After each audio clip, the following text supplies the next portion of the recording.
There is a point in space where even time seems to slow. Beyond the moon, beyond Mars, beyond the pull of our sun, where gravity weakens and distance becomes abstract. Out here, nothing moves quickly. Everything takes time, not minutes, not days, but years, sometimes lifetimes. For humanity to reach those distant places, we must solve more than just propulsion or shielding. We must face something deeper, the human need to endure time. No food lasts that long. No mind stays stable in isolation for decades. And no body, unaided, can survive the slow decay of motionless years. So we look to a radical solution, one both ancient and futuristic: to sleep, deeply, deliberately, sustainably. The idea is not new, but the technology to achieve it is only now becoming possible. This is the science of deep space hibernation. Not just sleep, but a profound, suspended state. A pause in biology, a pocket of stillness through the void. To reach the stars, we may not need to travel faster. We may need to slow ourselves down. Even the most ambitious journeys in our solar system, to Mars, to Europa, to Titan, are measured in months or years. With current propulsion, a trip to Jupiter could take nearly 2 years round trip. Go further, to Neptune, Pluto, the Kuiper Belt, and you're looking at missions that span a decade. And beyond that, to another star system, even at 1/10 the speed of light, a velocity we can't yet reach. It would take more than 40 years to get to Proxima Centauri. The problem isn't just speed, it's sustainability. How do we keep a human alive and sane for years in a metal capsule? Food, water, air, all must be carried, recycled, or generated. Muscle and bone degrade in microgravity. Minds begin to fracture under the stress of long isolation. Deep space isn't just physically distant, it is psychologically distant. It separates us from everything familiar, everything human. To endure that, we must rethink how we travel. And hibernation may be the key. Hibernation is not a fantasy. It's a proven strategy, just not in humans yet. Throughout Earth's biosphere, creatures big and small have evolved ways to survive long periods of scarcity and cold. Bears hibernate for months, living off body fat, heartbeats slowed to near silence. Arctic ground squirrels can drop their body temperatures below freezing, entering a state of near death, only to awaken unharmed.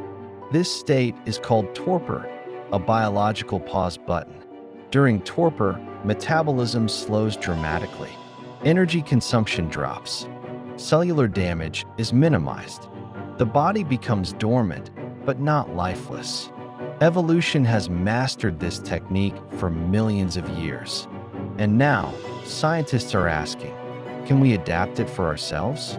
Can we teach the human body to slow down without harm? And can we control that process safely, reversibly, with precision? We are beginning to understand that the answer may be yes. The vessel of this dream is already taking shape. Imagine a spacecraft crew module not lined with chairs or bunk beds, but with long, sealed chambers, each one holding a human being, asleep but alive, monitored by silent machines. These are stasis pods, or torpor chambers, the beating heart of the deep space habitat. Inside, an astronaut is cooled, not frozen, but brought to a temperature just a few degrees below normal. The body is sedated. Heart rate slows. Breathing becomes shallow. Nutrients are delivered intravenously. Waste is processed through automated systems. The brain remains functional, but quiet, protected, insulated from stress. No dreams, no sense of time. An artificial slumber, maintained not for hours or days, but for months, even years. Throughout the journey, the pod monitors everything: oxygen levels, neural activity, muscle atrophy, immune response. The system is designed not just to keep the traveler alive, but to return them fully conscious, fully capable, awakening light years from where they slept. Inducing torpor in a human isn't just technical, it's biological. And we're still learning how to walk the line between suspended life and irreversible damage. Much of our knowledge comes from emergency medicine. Doctors have long used therapeutic hypothermia to preserve life during cardiac arrest or trauma, cooling patients to slow metabolic demand and protect the brain. These interventions can last hours, sometimes days.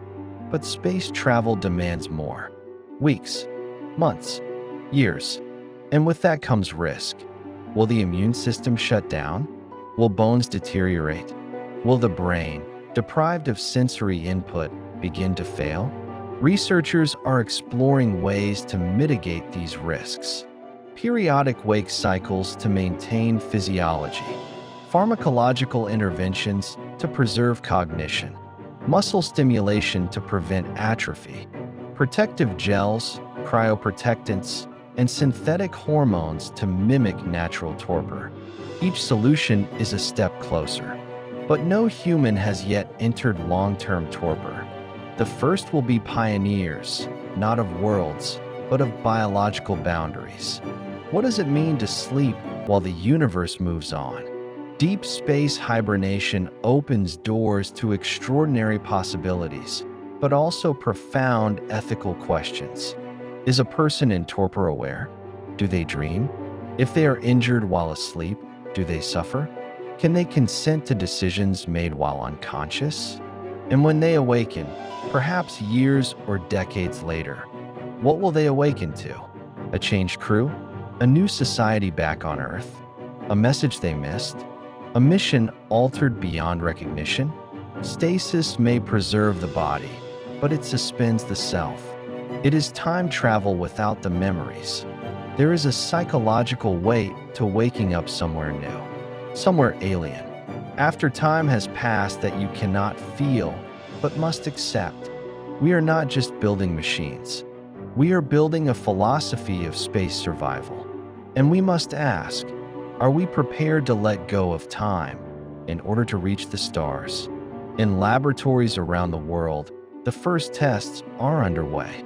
Small mammals have been successfully placed in induced torpor. Some insects and reptiles already enter natural hibernation. Artificial cooling systems are being refined. Neural monitoring is improving. NASA's Innovative Advanced Concepts (NIAC) program is funding studies on human torpor for long-duration Mars missions. Meanwhile, private companies and research teams are designing next-generation stasis systems, integrating AI, robotics, biosensors, and emergency protocols. The plan is clear. Start small. Short-term sleep. 2 weeks. Then a month. Then longer. Always with monitoring. Always with caution. Each test brings us closer to the day when a crew is put to sleep. Not because they are dying, but because they are going further than anyone before. Not astronauts. Dreamnauts. In ancient myths, heroes crossed oceans in enchanted sleep, emerging in new lands, reborn. In science fiction, they sailed between stars, frozen in time. Now, fiction inches toward reality. We are learning not just to survive the void, but to yield to it, to become still, to let time pass around us, not through us. Deep space hibernation is not a shortcut. It is not an escape. It is a technology of hope, of patience, of belief that what lies on the other side of sleep is worth waking up for.